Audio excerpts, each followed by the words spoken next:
The Republican Party, and I've written about this, I've published to this effect in different contexts, both written and online. The Republican Party is a tragic case. When you look at its historical trajectory, when you look at where the party began and where it is now, as it is completely unrecognizable from its origin.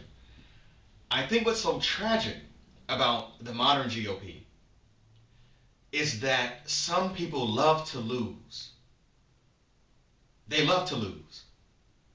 Having been a registered Republican for 15 years, I can say particularly in the last few years, seeing sort of this conservative takeover of what used to be, to a certain extent, at least going all the way back to Eisenhower, and then before, what used to be a right of center party, seeing this maniacal fringe sort of just pull the party into this cesspool of rhetoric and just disingenuous, ineffective legislative agendas. Seeing that, it's tragic because they could correct it. The leadership could correct it if they wanted to.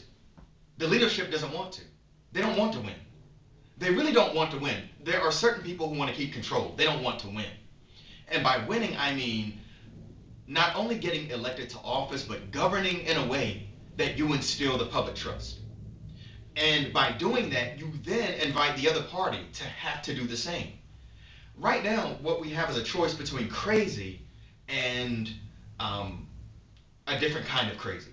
There's a kind of crazy on the left, a kind of crazy on the right, and then there's a race to the middle in order for persons to get elected, and then it all falls apart over the course of a legislative cycle, or over the course of, say, 1 or 2 years of a person being in office. And what's tragic about that is there's viability left in both parties. But you have persons on the right who don't want to win. They know what they have to do to win. There are certain things that you cannot be anymore. There are certain things in which someone needs to stand up with a position of power and a clear voice and say, you can't be this kind of stupid anymore, and use those kinds of words.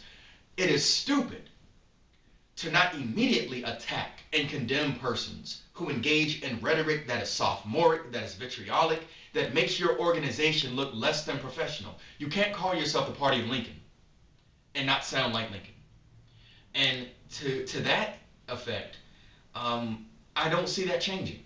I honestly don't see that changing. When I look at the future, I see either Hillary Clinton, I see the likes of Elizabeth Warren, I see Tim Kaine, unless the right works his way back to the middle.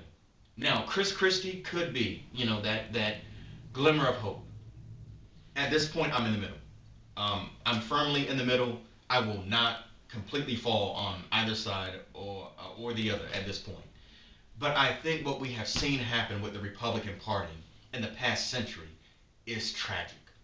It's tragic in terms of what our nation loses. It's tragic in terms of what the world loses. There's viability in the ideas of the party.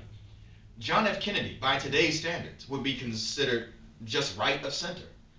He'd be considered more conservative, I guess we would say, or at least a more moderate Republican than a Democrat today based on his views. And I think there's so much room in the center. There's so much viability in terms of being not red or blue, but being purple.